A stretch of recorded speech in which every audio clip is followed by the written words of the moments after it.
exactly is soil anyways?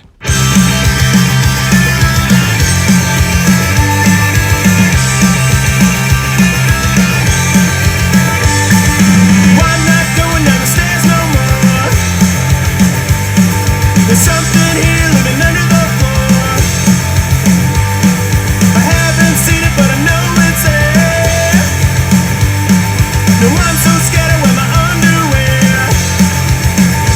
That's why I don't wanna go down, down, down in the basement. I don't wanna go down, down, down in the basement tonight. Welcome back, everybody. It's Mark from Lawn Creeps Ltd, and we've been talking about soil. We've been talking about this. We've been getting hyped on it. We've been sparking our passion, our interest, and hopefully sort of building a little bit of knowledge, man. If I can make you come away from this whole thing with just a little bit more of an understanding of this, then that's going to be awesome. In this episode 2, we are going to get into the soil formation piece. Now, when we talk about soil formation, that line gets blurred between geology and soil science, and you can go way down deep some geology rabbit holes when you're talking about the formation piece. And we don't want to do that. We want to keep this strictly lawn and garden, right? Because we want this to pertain to us. So we do have to start here at square one to understand this soil system and how this all works. That way, when we are out there gardening and getting after it, we have a sound knowledge to back up our decision making. You know, as gardeners, we understand the importance of soil, of a good soil, but do we really understand why it's considered good? Could it be better? What constitutes, a good soil? We're on this quest for soil health itself. So our baseline knowledge has to be there, and it kind of starts at square one, which is the formation piece. So I'm going to get into a time-lapse drawing of soil formation, which is basically going to illustrate it, and then I'm also going to discuss 5 soil forming factors, not to be confused with the 5 fingers of death. These are 5 soil forming factors that there have been established that contribute to the soil formation or soil development, or sometimes you might even hear it called soil genesis, which is pretty badass sounding.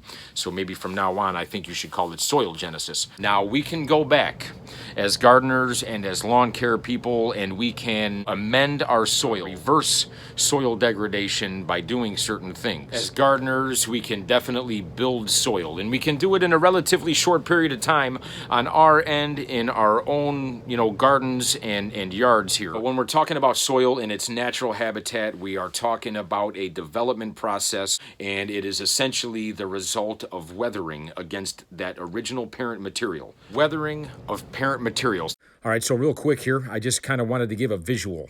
Now, I know this little statue of a baby deer is not really a natural geological material found out in the world, but it does contain, those components. And it has been affected by weathering over a very long period of time. All 3 forms of weathering are represented here that we will get into soon, but there is a physical weathering that has gone on here, there is chemical weathering that has gone on here, and there is biological weathering that has taken place here. The weathering of that parent material, right? And when we talk about weathering, we're talking about kind of 3 main forms of weathering. We're talking about a physical weathering, we are talking about a chemical weathering, and we're talking about a biological weathering. All right, so real quick, that's going to be, the physical weathering is sort of expansion and contraction, and that rock may be kind of grinding against each other. Little bits of it fall off and sort of, work its way down. Wind is maybe blowing other abrasive material up against that rock, and just kind of working it down. And then you have got the chemical weathering piece, and that's going to be just continual rainfall, continual flowing water up against that rock.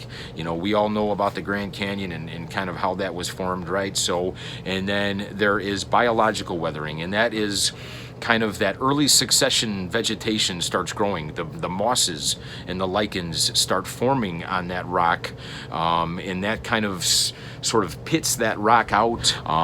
The microbiology that's in that moss is kind of secreting, acids breaking that material down as well. So that's your biological weathering there in a nutshell. So you've got these factors of weathering up against this parent material. So parent material is basically the type of geological material that you have as your start. Your parent material is essentially going to define the rest of your soil characteristics. It is going to sort of define the soil texture, which is a very key component of soil. Your whole soil profile is derived of what that parent material was. We kind of have to have an understanding of, hey, look, man, my parent material is glacial till, and my soil texture is this percent, that percent of sand, silt, and clay. It all starts connecting and making sense once we have that basic knowledge. You see how this system works. And that's why we got to kind of come all the way back here without really putting that geology geek hat on, and I don't want to do that. So let's leave it at that. Just know that there is a different parent material that everybody is kind of starting with. That parent material is going to be different depending on where you are in the world, or in more specifically the country. Right out west, they've got a certain type of geological material, a certain type of bedrock, and is broken down in different ways via the weathering processes. And then you've got out east, I don't know what they have there, but I know that they do have a more impermeable type of rock that doesn't weather quite the same as other parts of the country, such as mine over here in the Midwest. I don't really have a single origin kind of bedrock per se. I've got what's called glacial till. Glacial till, and that breaks down and weathers its own way as well. So everybody's parent material is going to be different. I urge you all to kind of explore what you might have. You should have an understanding of your parent material and why you have the soil texture you do, and stuff like that. So again, I'm breaking this soil stuff down piece by piece from the beginning, and that's what this is. So let's jump into a drawing that basically illustrates the soil formation in terms of the weathering against that parent material and how your soil profile comes to be. Alrighty, so I stole some of my kids' crayons. I'm ready to scribble us up a little soil development here. Let's illustrate this thing. You've got that parent material. Wherever you are in the world, you've got a certain distinct geological material that is the basis of your entire soil system. This is the very beginning. This is soil genesis, my friends. And we've got that aforementioned various forms of weathering taking place. In this case, I drew a little rain. That rain is pounding down continually over many years on that rock and working it down. Other forms of weathering are coming into play, and those cracks and crevices are opening up and getting more pronounced, and material is just breaking down. You're getting mineral fragments in the mix. It's working its way down that profile. You get the addition of organic material. You get that early succession vegetation starting to form on that rock. You get mosses and lichens. And inside that moss, there are microorganisms that are secreting acids that are further breaking down that material. You're starting to get transformations happening. That organic material kind of decomposes. You are starting to get humus combined with the minerals. You're starting to get what resembles soil. So more vegetation is able to grow in there with more extensive root systems that are penetrating deeper down that profile and busting up more rock and vigorously mixing those mineral fragments and organic matter, right? And that's kind of opening the door for more microbiology. They're coming in and they're building aggregates. They're aggregating that soil. They're building passageways. They're vigorously mixing the material as well, and that allows more water infiltration. And as water infiltrates our soil profile, a lot of those minerals are kind of translocated and moved down the profile, and they settle in very distinct layers. Those layers are called horizons. We're going to get into soil horizons in the next video, but just know that is a process, a development process that takes place over a very, very long period of time. Speaking of time then, that is one of 5 factors. There's 5 soil forming factors. One of the founding fathers of soil science by the name of Hans Jenny came up with these 5 soil forming factors and came up with an acronym for them. CLORPT. That's fun to say, man. I recommend saying that as often as you can. When I say CLORPT, I think of the Cyclops character from Krull. But that's just me. So, chlorpt, CL, climate. Climate is going to be a major determining factor in the type of flora and fauna found in and on your soil. Okay, it is also going to be a major determining factor in the amount of water available for the breakdown of that parent material, and it is going to be responsible for the rate at which those mineral and other elements kind of work their way through that soil profile and create those horizons. Humid, moist climates, that's conducive to plant growth, and hence organic matter production.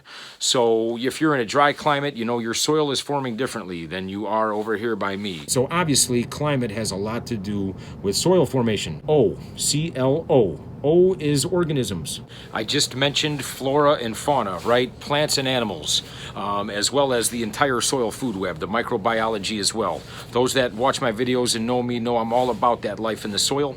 I can go on for days about this one, and that will be a separate video as well as videos all summer long are going to be all soil biology based.